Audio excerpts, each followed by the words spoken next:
Well, everyone, welcome to the final hour of Iowa Ideas 2021. Before we get started, we're going to just quickly play a short video for you guys from our sponsors from Cedar Rapids Bank and Trust. Hi, I'm James Klein, president of Cedar Rapids Bank and Trust, and I challenge all of you to think big. Now that you walk away from this conference, what are you going to do? What are some big ideas that have been percolating in your brain that you want to move forward and hopefully change what we're doing each and every day? Thank you for attending. Share those big ideas, and let's make everywhere a better place.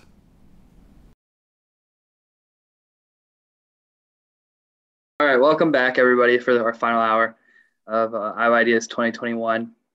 And Victoria, I see Raghul in the chat now too, if you want to let him in. Give him video access. Welcome to the Big Idea Shop Iowa panel. I'm here joined by four great experienced panelists. I'll let them introduce themselves and what their roles are. I'm very experienced in this topic. For those of you that may not know what the panel is, I'll read the description really quick. 2020 ignited hundreds of support local initiatives throughout the state.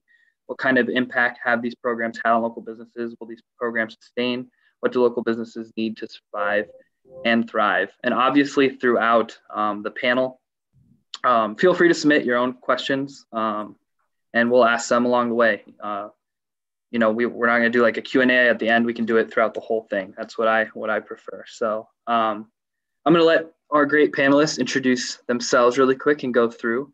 Jessica, you're first on my screen, and then it'll be Anna, and then Catherine, and then Raghul if we get them back on video here. So Jessica, go ahead. Hi, I'm Jessica Dunker. I'm the president and CEO of the Iowa Restaurant Association. We are an advocacy group for Iowa's restaurants and bars and other food and beverage hospitality establishments across the state. We do legislative work, primarily a lot of advocacy work. We also do promotional work and do a lot of regulatory, what we call interference, where we kind of run interference between folks with questions and the regulatory agencies. And we are also the #1 trainer of ServSafe, which is the Certified Food Protection Manager certification class that every restaurant and bar across the state has someone with that certification. Awesome. Anna, you're next. Perfect. Hi, everyone. My name is Anna McClain, and my husband and I own Lionbridge Brewing Company in Cedar Rapids, Iowa. We're located in Czech Village, where we make all of our beer. We have a small brewery. We sell our beer to different bars and restaurants throughout the state, as well as grocery stores. And we also have a tap room and restaurant in Czech Village, where we showcase our beers with different food pairings. Awesome, thanks. Victoria, do we have Catherine and Raghul back online here? Otherwise, I'll get into the first question. We can always rotate back around. Sorry for the technical difficulties, folks. So I'll just get into the first question here for you two. And then both of you will be able to answer this one. It's a pretty open-ended question here. How was your guys' 2020 in your respective industries? What were the challenges on the big picture? We'll get into more of the details in these later questions, but just an overall kind of summary of what that 2020 was like for you. Either one can go first. I'll go first. It was awful. 2020 was a terrible year. It was terrible. On March 17th, we were shut down at noon on St. Patrick's Day, the largest bar holiday of the year. We were, for on-premise service, we couldn't do it. And so it was really difficult. We lost $1.4 billion in Iowa's restaurant and bar industry because of pandemic-related mandates and mitigation strategies and closures. So it was tough. That being said, I would have to say that the state of Iowa really worked hard to keep us open and not having our businesses go under, and worked really hand in hand with us in a private-public partnership to make sure that we were able to continue in business. So Yeah, it was, we've never seen anything like it. We're the oldest profession and we've never seen anything like it. It was really, really hard. Definitely. What about you on the end of being a local business owner here in town? Well, I would echo what Jessica said. It was a very difficult year. It was a year of just a lot of fear, a lot of unknowns. We didn't know what the virus was, at the beginning. Like, everybody was deathly afraid. We were, washing groceries as they were being delivered. It was just a lot of fear and a lot of unknown. I think it really tested us, it tested everybody, it tested our team. We were able to, come out on the other side, as far as I can tell for now. But it was definitely a year that really, tested all of our assumptions about pretty much everything. And just really, showed how fast and how swiftly we could adapt to that change, and how we could just change on a whim. And it was a difficult year for sure. And it was our worst year as well. We've been in business for 8 years, and it was the worst year we've ever had financially as well. Don't you think, Anna, though, that one of the best things that came out of it is we saw the creativity of the industry. Like, we really saw people turn on a dime and show their innovation and their creativity. And we also saw that customers cared about us and really rose to the occasion. And I know from personal experience, but also from what I hear across the state, that the customers rallied around their local restaurants and bars and breweries and came and got things curbside and took things to go. And really, after the federal programs, the number one thing that restaurant and bar owners across the state cite is customer loyalty was what got them through the year. Yes. And I completely agree with that. I would say, and just like the amount of grace and patience and, general awesomeness from the community, really, because, we were trying to figure things out at the same time as they were trying to support us, like figuring out the curbside logistics, like those first few weeks, especially, on St. Patrick's Day, we had all this product to make our bangers and mash that we make every year. And, people would just come and get bangers and mash. And we sold out within in a day or 2 days of all of our product, because people were just so eager to support us during that time. So, yeah, it was just, kind of working everybody together as a community, and it really showed how strong our local support is. Definitely. I think it would be safe to say that in the restaurant and bar community, that we are almost like comrades in arms now, that we feel as an industry like we literally went to war and battled side by side to get one another through. And now that we're on the other side, we hope, close to the other side of it, there are certainly things that have changed the way we'll do business going forward forever. Definitely. And Anna, you'll probably be able to answer this first, but Jessica, you'll be able to answer this on an even bigger picture with the businesses that you work with. But for you, Anna, how did local business practices change? Like, what were some of the things that you did differently last year to keep moving forward and to keep selling product, essentially?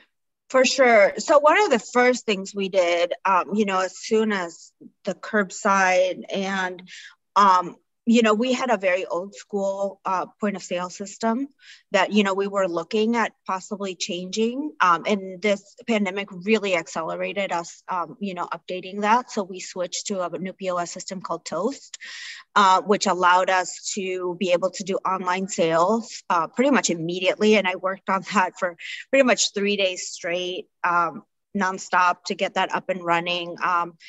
We got our menu up there and people were able to order online. There were also different delivery services that were available.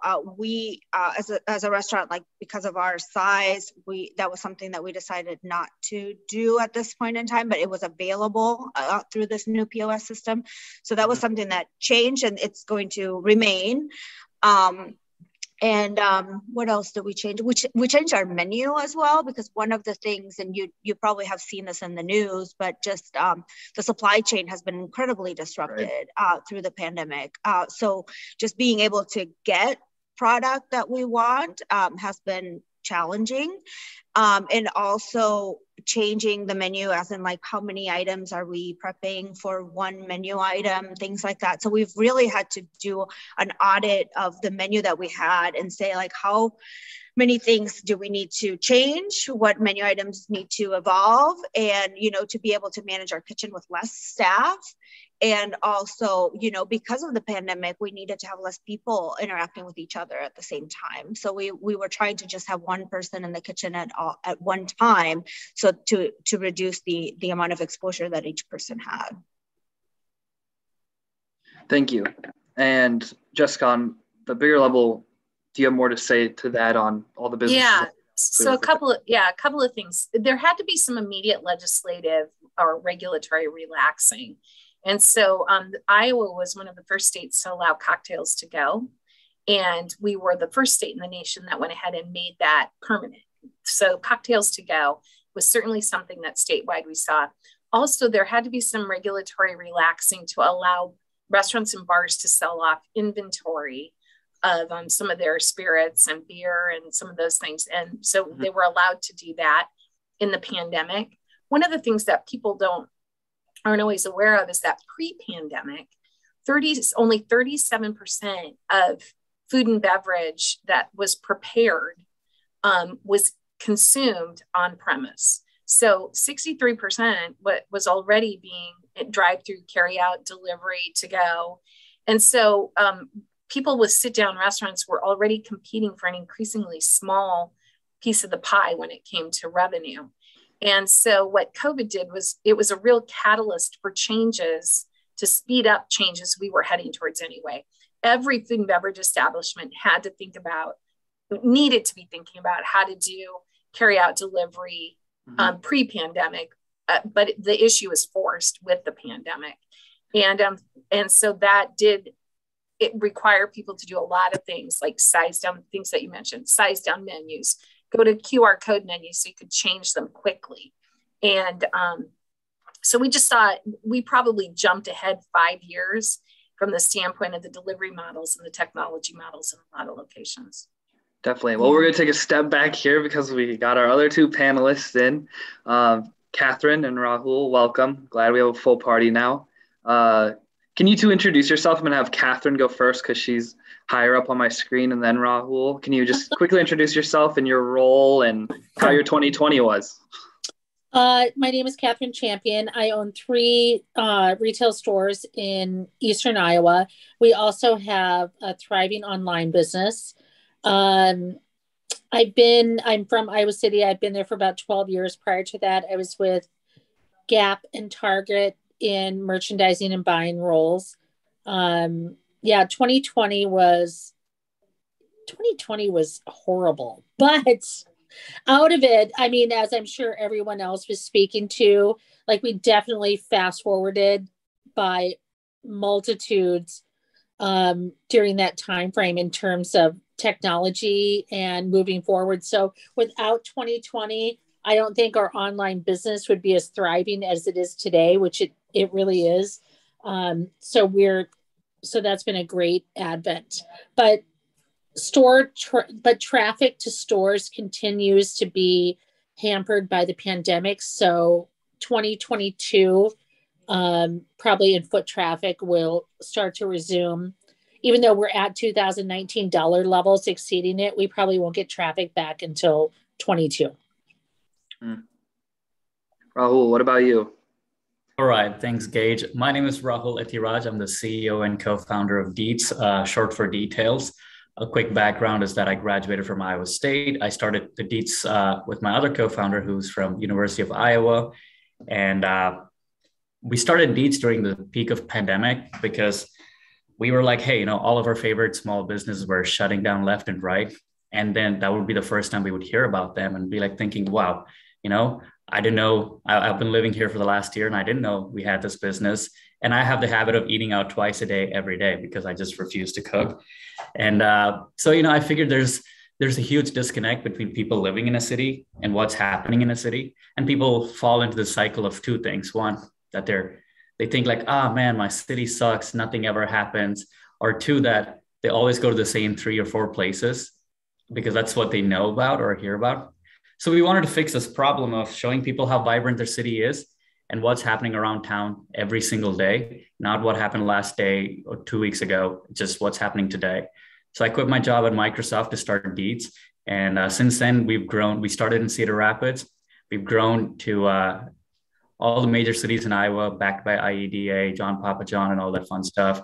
And we're excited to take Deetz throughout the Midwest next. And I'm happy to be here and share our learning of how you can make small businesses, like Cathine mentioned, thrive in every frontier, not just online, but also in their physical footprint. Well, thank you, all 4 of you, for being here again.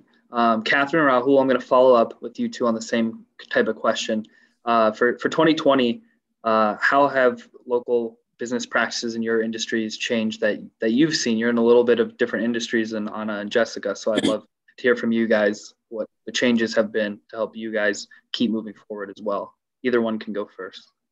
Do you mean local business practices from civically, or that you've been doing? Well, within probably 10 days or 7 days of the pandemic starting, when we shut down, we immediately started holding Instagram events and selling things on Instagram Live and Instagram. And then from there, within 30 days, we got our entire store online. We liquidated our inventory through online. So annually, we've done, from doing $0, we've done $600,000. And we sort of used that as a crutch to get us through 2020, because we're a higher end business and our average out the door ticket is over $300. So during the pandemic, we used our online platform to, I hate the word pivot, it's overused, but we used it to pivot to a broader national audience and also to serve our local audience a little bit better. Because Iowa City is very conservative with the pandemic. And so there wasn't a lot of feet on the street at that time.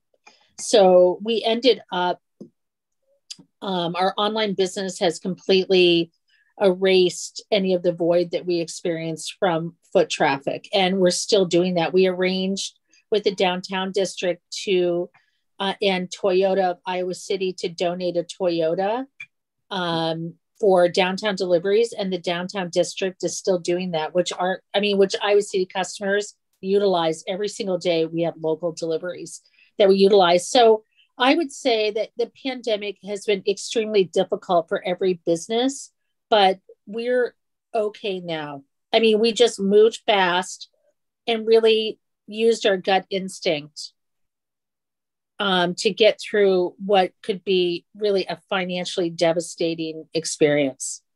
Anyway, that's my story. For sure. Raghul, what about you? What changed? Yeah, thanks, Gage. So I would say since we started at the peak of pandemic or during pandemic, we relied heavily on social media as a way to get the word out. And we learned pretty quickly it's not the best way to get the word out. And as small businesses where like Anna, Jessica, and Cathine mentioned, they were focusing more on modernizing their operation side of things. So like, hey, how do I digitize my menu, online ordering, or online shopping in general? The thing that's really hard these days are still getting the word out. Like, Anna makes the best, they have some really good pierogies and best beer that I've ever had.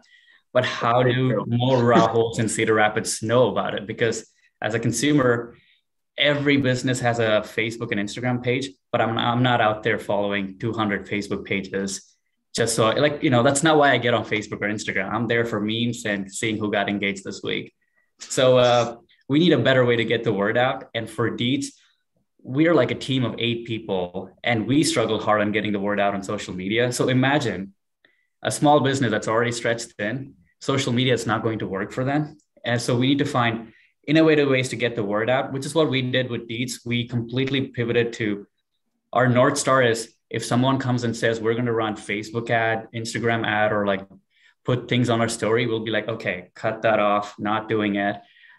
What's a non-traditional way we can go about it? So we started working with apartment complexes and how do we get the residents engaged in the local community? Or how do we get, there are some offices that were still doing hybrid practices. So how do we get people who are coming to the office, how do we get them to go have lunch with their coworkers? Or how do we get them to go to a happy hour locally?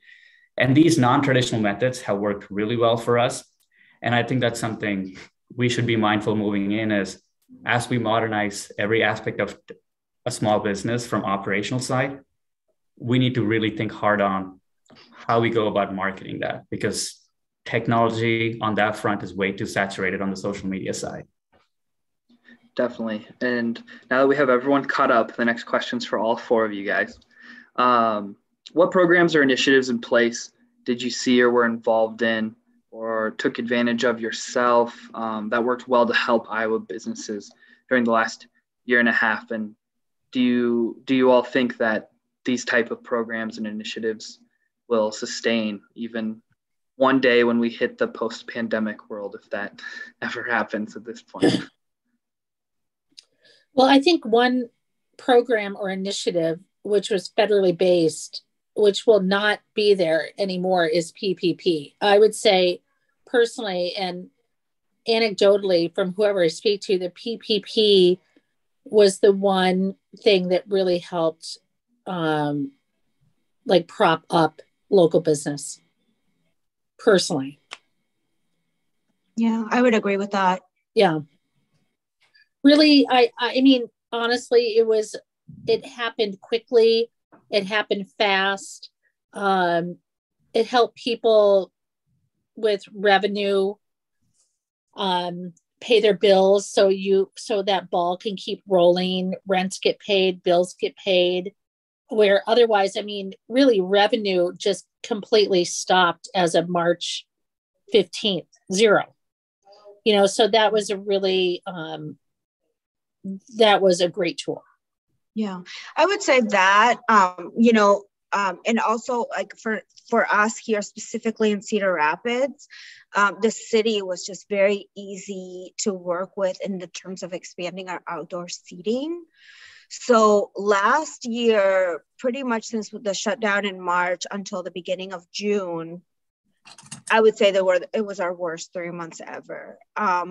But then in June, we were able to reopen, and the outdoor area, we pretty much turned our parking lot into additional seating. And that was not allowed through the city of Cedar Rapids. It was only allowed for like a event. So it could only be like a 1 or maybe 2 day ordeal. And they ended up extending it to the entire year.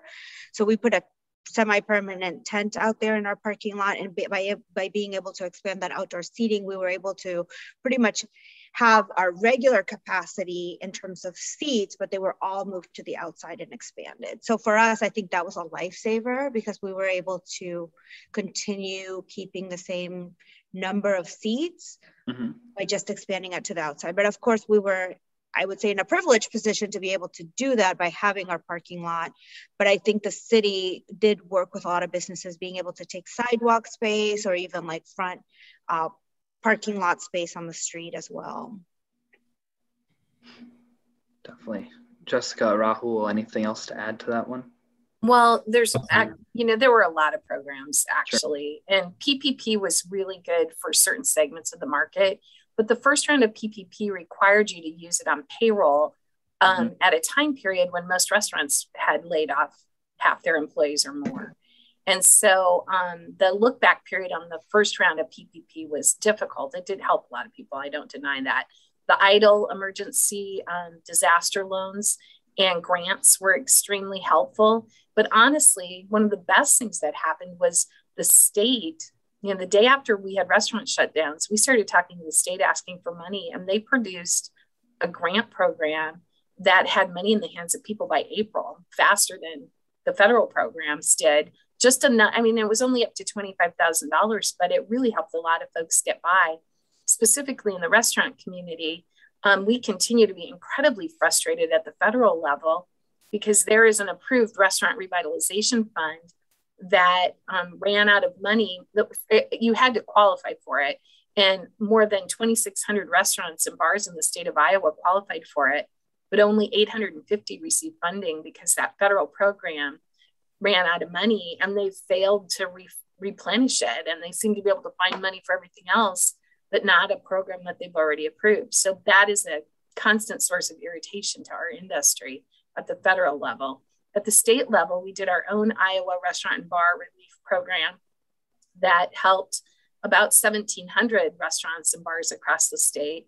And we were very pleased with the state programs that were made available to us. So, we still have 50% of operators that do not have their 2019 revenue levels. And so, the numbers add up. They really still need help. And we don't know that the federal help is coming and the state programs have run through. I will go next, I guess the last person. So I would echo what Jessica and Catherine and everyone else said. Like, institutional programs work to an extent, but it didn't reach everyone. So last fall, one thing Deetz did, again, we are like a huge fan of non-traditional ways of helping people out. So we partnered with Steve's Driver in Cedar Rapids and launched a campaign called Loyal to Local. And a component of that Loyal to Local campaign was a bonds program where a resident can buy shares of a local business, which is just literally a discounted gift card, but they cannot redeem it for the next 6 months. So what this allowed it to do was a small business to get the money right now. So imagine like the slowest period between the winter is usually a slow period. So business was able to get like say 3,000, 4,000, some got like $10,000 worth of bonds sold to them, but no one could come in and cash it in until March came along. So it gave business the immediate cash infusion that they needed, but a way for community to invest or feel like they're investing or be part of it. And they got it at a discount, right? Like they would buy a $100 gift card for $80 or something, but everyone came out winning. The resident felt more connected to say Linebridge, and Linebridge had that cash today, and it pulled the cash forward, which helped everyone. So that was a good method that I see we could replicate in any community that we go into. And, it's a warm, fuzzy feeling for everyone involved. And that you don't have to rely on federal people. Jessica, I'm telling you, we got to make that grassroots movement. I know. Well, we can't. So I agree. That kind of leads into my next question for you guys. A big theme last year was, as you saw on social media or in the news, communities rallying around their local businesses. The creativity to get people to support the use of online, moving things online, social media, just people seem to really hunker down at home, obviously, but we're able to also find new ways to support their local businesses during these shutdowns. I was wondering what each of your experiences were in that. Raghul, you mentioned that program. Anna, if you have more to say about that program specifically too, or anything else, that would be great. Jessica, I'm sure you have multiple stories, multiple businesses, and Catherine, I'm sure you have stuff as you moved online as well. So anyone can take the floor first for this one too. Well, I would chime in from the restaurant perspective that one of the things that we really have to communicate as the restaurant industry is that very few of the third-party delivery service options that we were dealing with gave us any bump in revenue because of the cost of using a third-party delivery service. And so one of the things we pushed really hard, and I do believe people started to respond to, is they learned that they weren't just paying for delivery, but that the restaurant had to give a percentage of the ticket to the delivery, is we did see more a movement towards that curbside pickup, and particularly in places that traditionally hadn't been doing that before.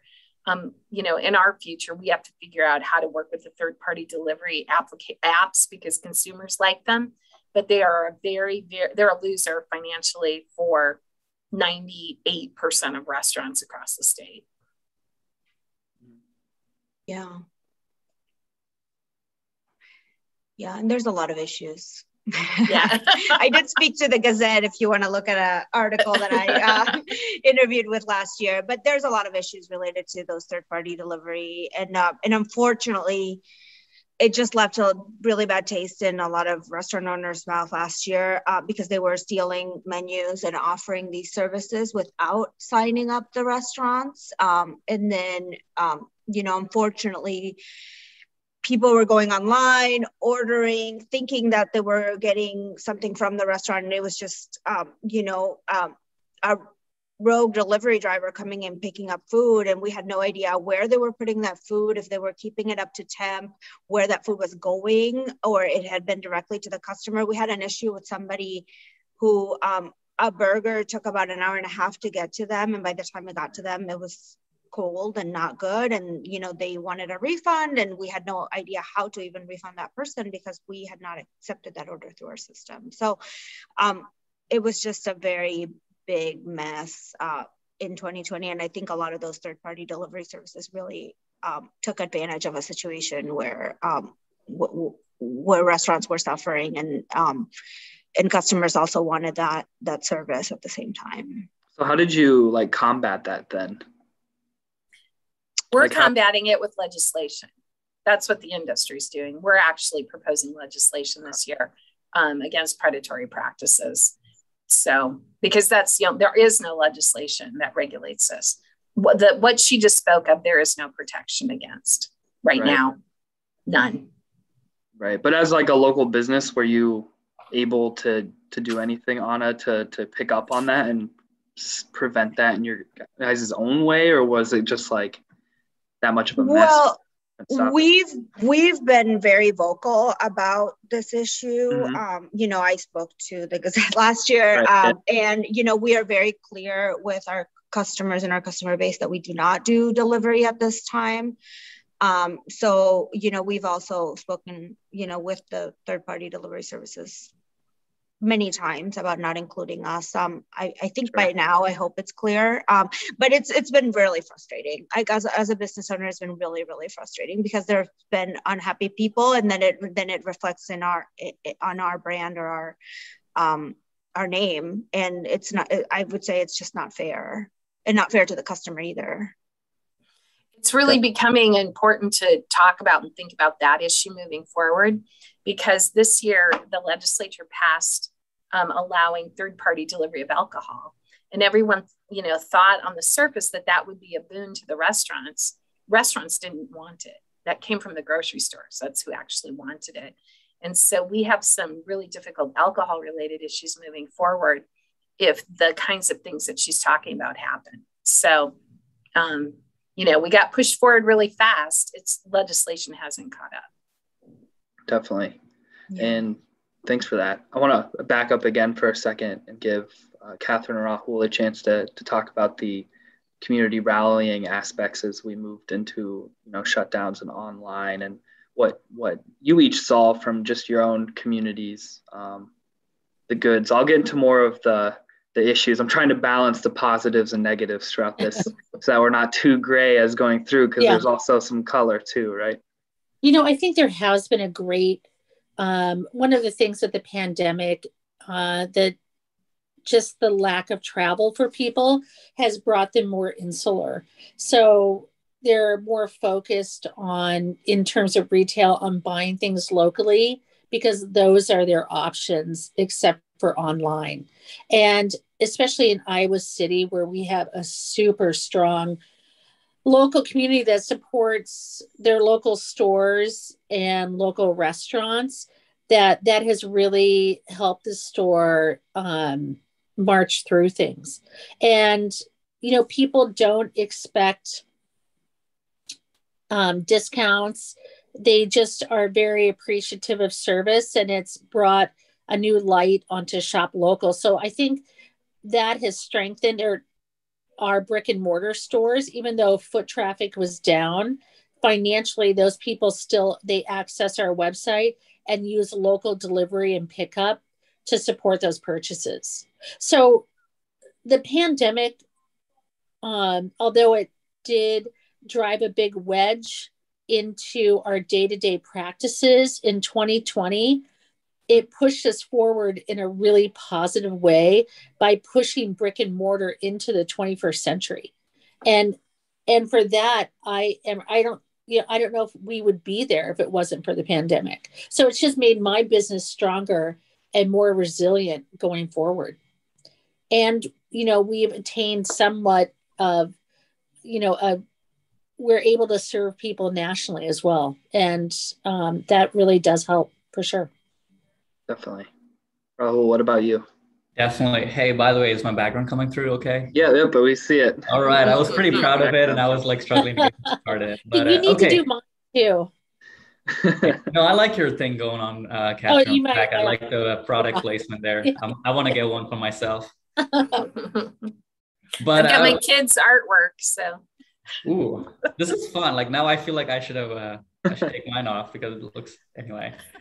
What I was gonna say is on the positive side of things, Gage, what I've noticed is, again, I'm a firm believer of non-traditional way of marketing your business or getting the word out.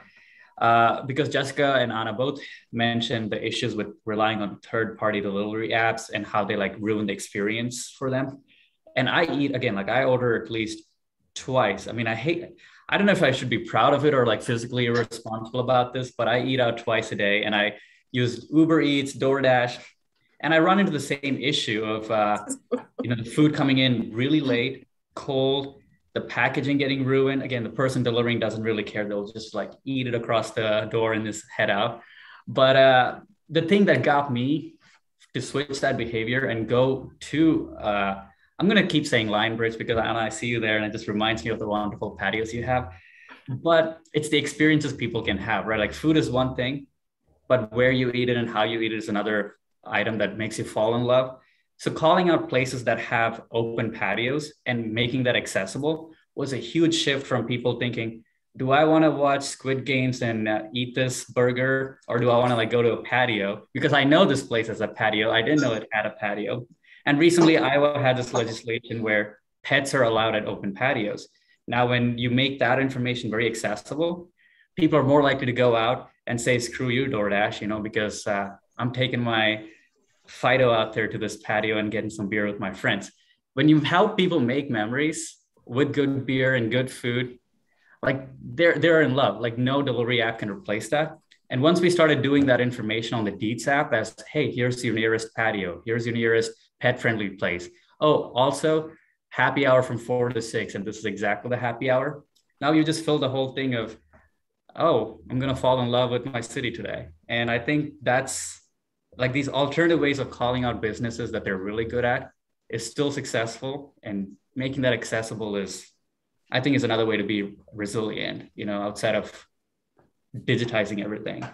Yeah, I agree. And I think, like at least here in Cedar Rapids, the Main Street District has really put in a lot of money also in beautifying the neighborhood. And, we put in 2 murals over the last year.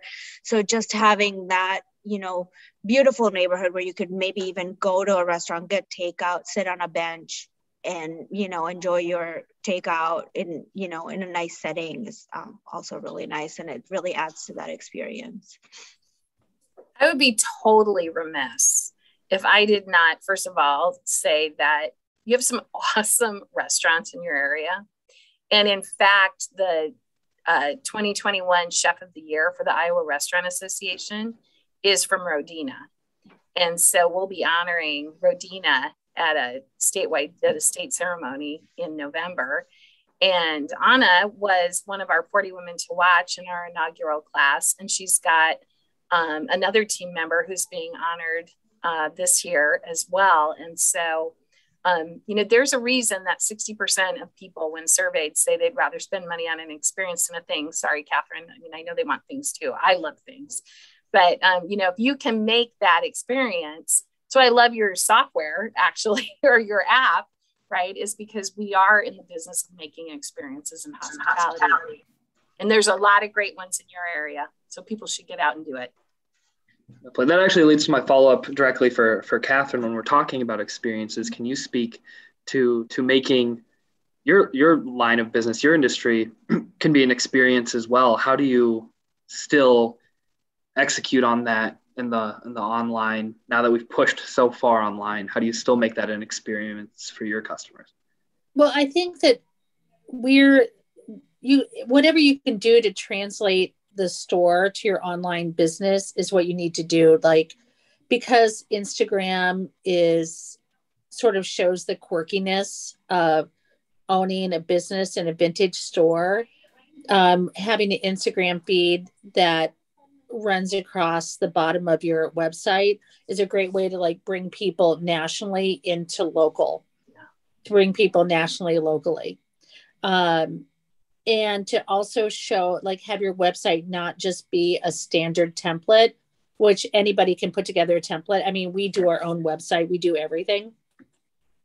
And we just make sure that we're using language and color to talk about what we have, which we have all national brands. So everything we own is available someplace else. But to focus on local assortment, delivery, to show our Instagram, we really don't use run-of-the-mill photos. Like 99% of it is original photography. And we have a huge like Instagram base as a result. But Instagram, I will tell you, like, for anybody who owns a business and is starting a business, I tell them that your best, I mean, it's our number one referrer to our website, it's a garden that must be tended daily. Social media is a garden, and use tags as wayfinding. It's just as simple as that. So make sure you're tagging locally and make sure you're tagging nationally what people are interested in so they can find what you have. Definitely. Have you, I don't know if you know this off the top of your head, but I'm gonna throw out this question for you. Sure. Before pandemic / compared to during the pandemic compared to now, how has your online versus like foot traffic been? Has that obviously shot up online more, but has it like stabled out? Are you still seeing more online than? Our online business is growing. I think I mentioned before, well, we had $0 in online business on March 1st last year. And we really just used online as a showcase for brands that were hard to find. And this year to date, we've done $600,000. So it's every month growing. I mean, it's soon to be, not just soon, it will be our second biggest store within 3 to 4 months. Wow. That's really cool. Yeah.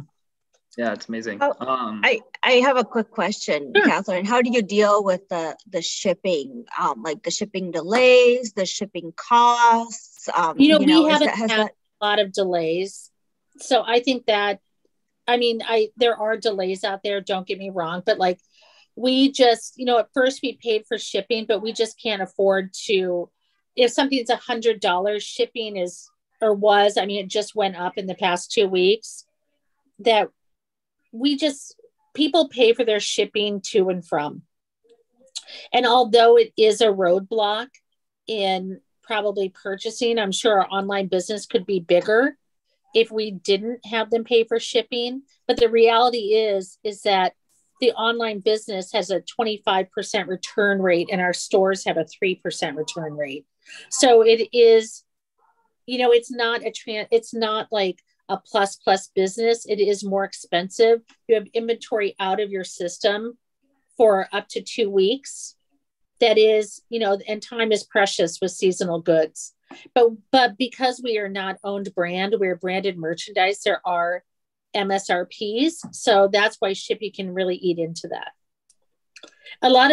Most places that offer free shipping, they own their products, so their markups are just more generous. Even though our average price is higher, our markups are not as generous as if we were producing the goods. I see. So people pay for shipping. Definitely. It seems to be fine. Our system, we use Shopify. It's by far the best system in the country for retail. And if we also sell internationally, so international people can choose what shipping platform they want to use. And it's just embedded into the online process. So for us, it's not effortless because we have to fulfill the goods, but that part is effortless. Well, thanks for sharing. Thanks for asking the question, Anna. I was about to say I want to pivot, but I forget. One of you said you hated the word pivot. Oh my God. It's so I want to switch. I already broke the ice, Gage. So just use it. I almost did it, but I'm just telling myself I want to switch the conversation to talking about workforce. Obviously, people, you drive around everywhere and you see everyone's hiring. Talking about some of those changes. I know, Jessica, you probably have a lot to say about this, but do we expect to see workforce come back? Or if not, how will businesses in all the various industries have to continue to adapt? Or for you business owners, how are your businesses adapting to lesser folks and certain workforces? Well, I'm the only retail person. I'll just speak to it quickly so the restaurants can jump in, because I feel like they've had the biggest wage jump probably, and they consume more workers than we use. We do have issues. We do have issues in the Quad Cities, and we have issues with part-time people in Iowa City. And I think that's primarily because during the pandemic, parents told the kids they didn't need to work because they didn't want them to be exposed to the illness. And we lost them, and then it just sort of continued. So we were already paying $15. We pay our part-timers $14 to $15 so they can be above the poverty wage for each county. That's like something we committed 2 years ago. And so financially, we haven't experienced a wage jump, but we definitely have experienced a lack of part-time mobility. And I don't see that coming back until the pandemic's over and this sort of high school class grows up and gets into the workforce, is my feeling. Like in Iowa City, we should have 1 million people who want to work, and it's just not happening. And in the Quad Cities, we have a lack of educated workers for this industry specifically that I'm in, but also for labor. I mean, I think dishwashers are being paid like $18, $19 an hour, and the factories are giving signing bonuses, for labor for like $3,000 and paying $22, $23 an hour. So that is gleaning people away from workforce. Anyway, I'm done talking. Sure. Thank you for that. Yeah. I have lots I could say on the topic. We will have to modify. The people aren't coming back they're not. And so we have to think about how we do business differently. We'll still be the place that half the United States gets their first job. We'll still be the place that's 2.5 times more likely to hire an immigrant or someone in the reentry population. But we are also always going to be a industry where people pick our employees out because they're good at customer service. They are good at, they're hard workers, and and they're visible, and you can see that. And so they will be recruited away. 35% of Iowa operators have had more than one key employee go to another industry. So what will we do different? One is you're going to see restaurant footprints get smaller. We're just going to operate with smaller dining rooms. We're either not going to put tables back, or as restaurants modify, the dining spaces on site will get smaller. You'll see a bigger emphasis on carry out, delivery, and to go. And we're going to have to get that third-party delivery. We're going to have to find a way to make peace with them and find a way for that to be profitable for both the restaurants and for the folks who are the delivery services. The people who we aren't going to get back to are the people who we were a side gig for. A lot of them just aren't coming back. Working moms, people that just wanted fun money. We have a lot of folks like that in our industry, and it's going to be a long time before we see them back. So we have to find other ways to do business. Sure. Yeah. So for us, one thing that we've been focusing on is making sure that the staff we have, that we do everything in our power to keep. We've always done fun activities, but now, it's definitely like become more, we've definitely put more effort into making sure that we plan them, that we're more, we keep our staff engaged, that we're a great place to work. We've become a lot more flexible when it comes to time off requests or things like that, especially because of the pandemic. And we've also, our payroll has gone up. That is not, I think everybody's payroll has gone up. So, our prices have increased as well with that. We've also changed our menu, as I said. We took off things that maybe required 3 to 4 different processes. We can't do that right now with the amount of staff that we have. So we've just had to adapt our offerings to accommodate for the number of staff that we have back in the kitchen. The kitchen, I would say, has been the hardest. The front of the house staff, they've remained pretty steady. I think a big part of it is that we have a great community, and we have a great community of regulars, and they tip very generously, thank goodness. So I think our front of the house staff has remained pretty steady, but definitely, I think the hardest has been the kitchen. And I think that's just, it's grueling work. It's hard, it's sweaty, it's hot, it's just, and it's hard. And I think it's just, there's just, we can try and make it as best as possible, but it's still hard. And if people have a choice, they might not choose to work in kitchens as much as, I think that's just the reality of today. Sure. Yeah. Sure. Thanks. Raghul, do you have anything to add to that?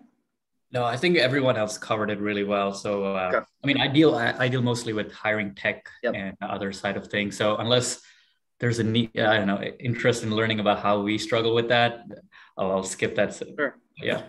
Then I'll lead to, I think I'm down to about 7-ish minutes here. So this could be 1 or 2 more questions here. But one of the bigger picture issues I wanted to ask you guys on your perspective, what do you think are, from your different industry perspectives, what do you think are some bigger issues that stuck out and maybe were already issues before, but were really exposed by the last year and a half-ish now that we're in?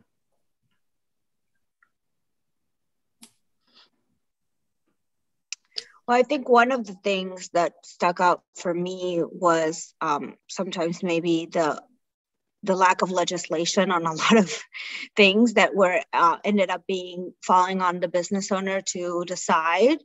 For example, like a big one is, paid time off, for example. Like, there's not really any legislation about that with part-time employees. And, we've had to just make decisions on our own on how we were going to handle time off if people were to, get sick or something like that. Like, I think it really showed like a lot of holes that we have in just like, like leadership at the government level of like, what are we supposed to do in certain cases? Like especially HR issues.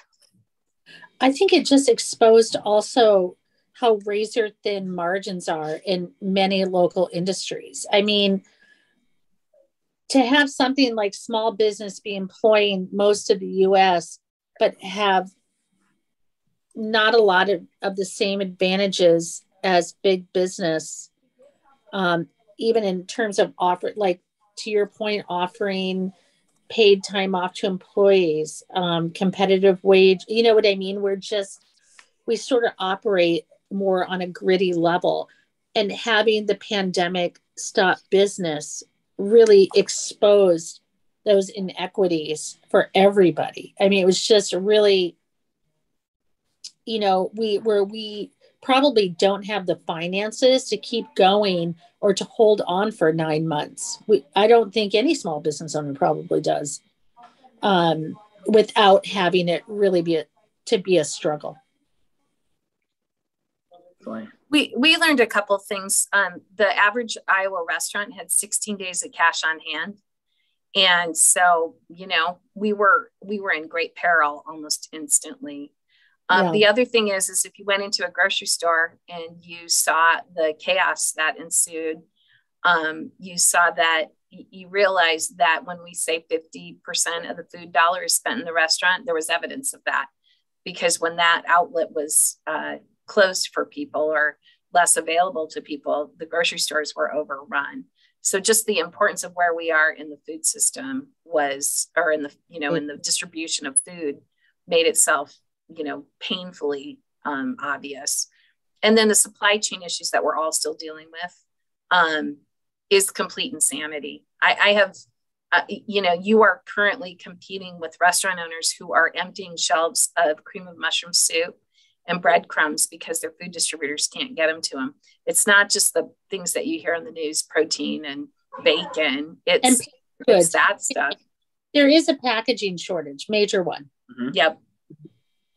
Yeah, there aren't bottles, right? I mean, there's cans, right? I mean, it's just it's insane. And people, when all the wood prices were all crazy, and people are like, well, what do you care about that at the Restaurant Association? Well, food is shipped on pallets, so we care a lot about wood, right? I mean, whatever rolls down seems to land with us.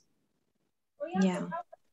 We kind of have bets every Wednesday when my food truck comes up, what's not going to show up. And, I think my new job is just chasing items at like local grocery stores on Wednesday afternoons. So you might see me at Hy-Vee just, buying burgers. Well, and I'm sure you're running into other restaurant owners there, right? They're emptying the shelves at Costco and Sam's because they need it to make a living.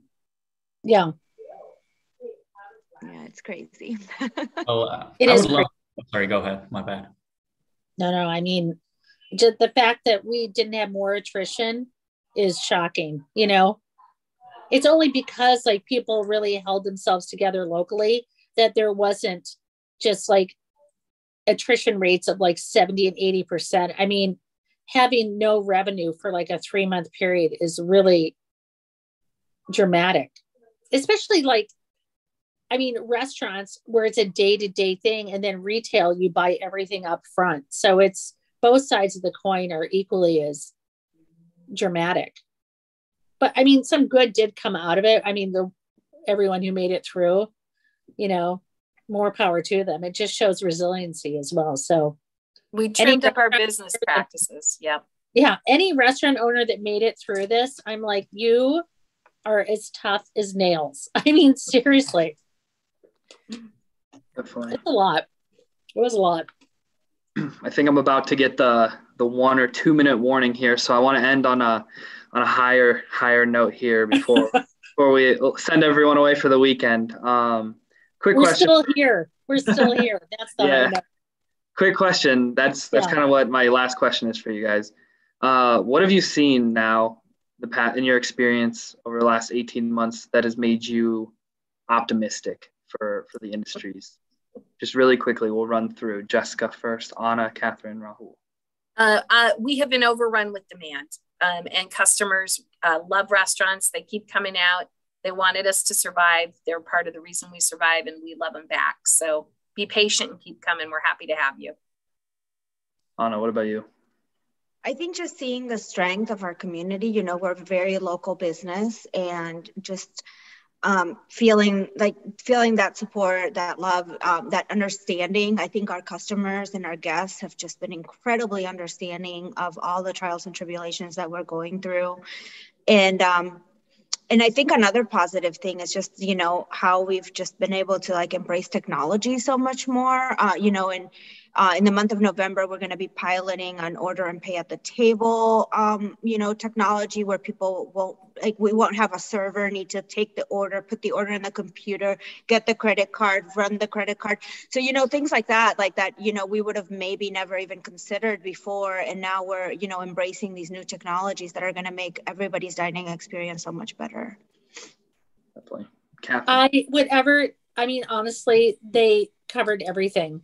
It's the resiliency of the customer, the resiliency of the business, embracing new technologies we probably would have never forced ourselves into, and having the infinite patience of the consumer. Definitely. Raghul, what about you? Yeah, definitely. Thanks, Gage. Hey, I want to say, I mean, as people mentioned, running a small business is like the equivalent of running a country because it has a lot of moving parts. You're basically a president of a country. I think running a country is easier, but that's just my hot take. But in this thing, one thing we noticed is the adoption of technology. Yes, it's been great. And it's been a lot more prevalent in the consumer side of things. People have used technology, but the missing piece still is the last mile information. These businesses are automating how to buy online, how to do, like the in-house operations, but how do you get the word out? That's the missing piece of, because social media is now working and no one has the time to hire like a $2,000 freelancer to manage social media, right? And even then it's not working. So the place that I'm excited about it is people are already expecting to connect with their local business through their phone or through the tech, and businesses are more prone to adopting technology. And as they go through the cycle of like updating their payroll way of doing things, the ordering system, and when they get to the last mile information, I think that's where the biggest innovation is, because how do you get people into the door so that you're not reliant on DoorDash for your revenue? Right. Well, again, I really want to thank you all, panelists as well as the attendees, for taking part in Iowa Ideas and specifically this session. As I mentioned before, this was the last hour of Iowa Ideas. So after this, you are free to go back to your jobs or free to go to the weekend, whatever, depending on what you're doing. But again, I want to thank you all, for panelists specifically, for taking the time today. Thank you very much. Thank Gage. you. Thank you.